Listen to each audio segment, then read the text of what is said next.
to Sound and Fury Book Reviews, Proust Reflections. So, yeah, given no one gives a crap about my Proust reviews, understandable, and making videos every Friday was cutting into my writing time, I decided to just do a review of this volume as a whole. I might approach volume 5 by doing a review every part, but we'll see. I don't even know how the parts are set up. I know the one book had like a part that was like this long, and then the rest was like one thing. It depends when I get around to reading the damn thing too, because now that I'm on a schedule, I'm kind of slacking and I have other stuff I want to read. So my goal is still to finish them both by July, but we'll see. Anyway, so what happens in this volume? Marcel spends most of this volume spying on the Baron de Charlus, whom he's fascinated by when he finds out that the Baron is gay. Of course, being we're in the first years of the 1900s here, this is not something the Baron can openly declare or act on without being quite careful about whom he approaches. He has no idea that Marcel knows this about him. I wonder though, based on book 3, whether he had been kind of intending to get Marcel into bed with him, essentially. I don't know if that is something that, but isn't he related to it? No, he's not. As such, we spend a lot of this novel watching through Marcel's eyes as the Baron finesses, his gaydar and tries to pick up on younger dudes.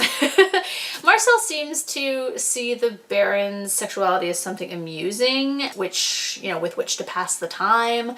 But aside from some kind of really homophobic and transphobic or sexist comments, pretty much derived from the time period, I'm pretty sure, he doesn't really deride him for, being gay, which is good. I was worried that this whole thing was just going to be turned into like a mocking of Charlus. As much as I don't like Charlus because he's kind of a jerk, I didn't want to read a book like that.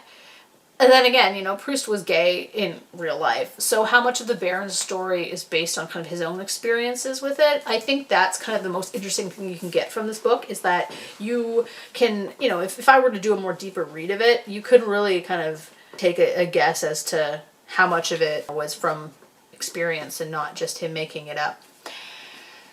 Again, I will say I do find the Baron to be a bit of a douchebag, but I feel bad for him because he can't be open about his sexuality, and that just makes me really, really sad. And yeah, I'm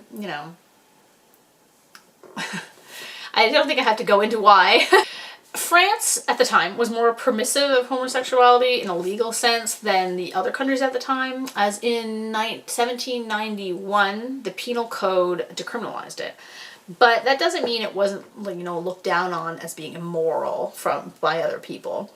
What I liked was how later in the novel, the Baron's friends actively created scenarios where the Baron and his dates, specifically that guy Morel, could spend the evenings together. Like, they'd be like, oh yeah, this old house has really good insulation.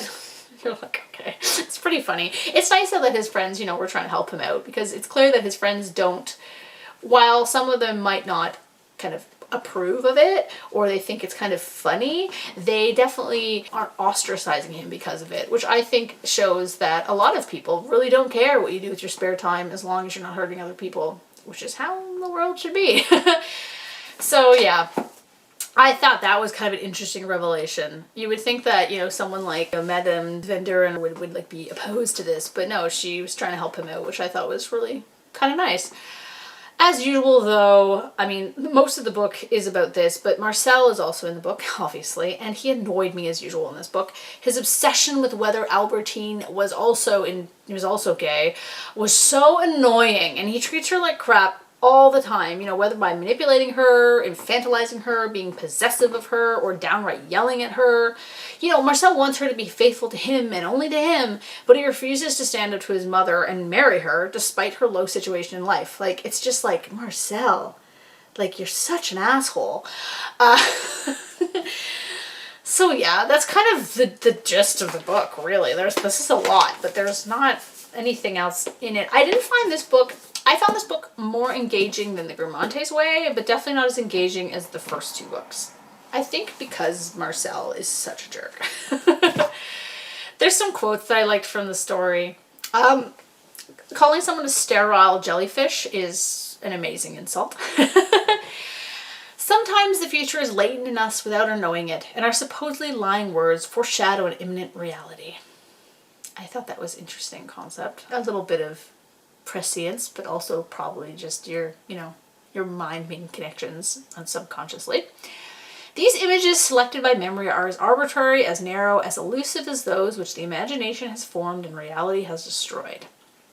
I thought that was really cool when he's talking about memory. I mean, obviously a lot of the book is about memory, given that's like the main theme, but he really does excel in these kind of moments where he discusses it.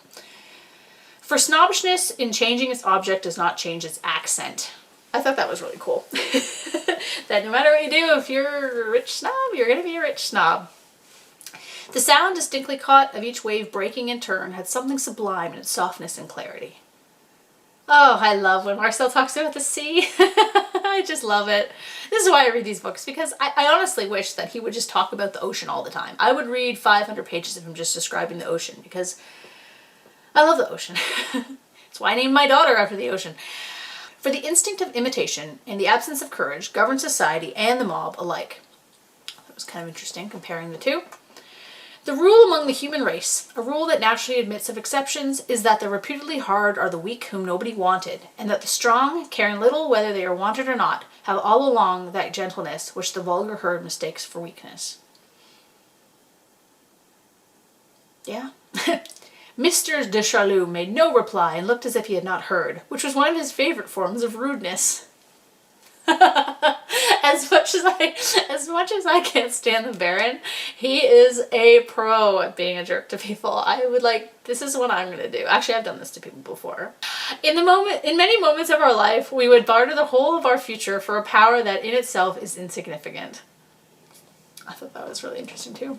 And the last one. And my grief, something like what we feel when we read a novel, a thing of which only a madman would make a lasting and permanent grief that prolonged itself through his life. I feel attacked. There are so many books where a character will die or something and I'm still no about it now. So how dare you, Marcel? How dare you? Anyway, that's kind of my review of the Sodom and Gomorrah. It was a very short review for a very long book, but honestly, there's not a lot to talk about. I mean, there would be if I was going to write an essay on it, but I'm not. I'm not. So thanks for watching. The next one up is The Captive and the Fugitive, so I'm going to be starting that maybe in June. I'm not starting it in May. Yeah, let me know if you liked this volume of Proust, or if you've read it, or if you have any interest in reading it.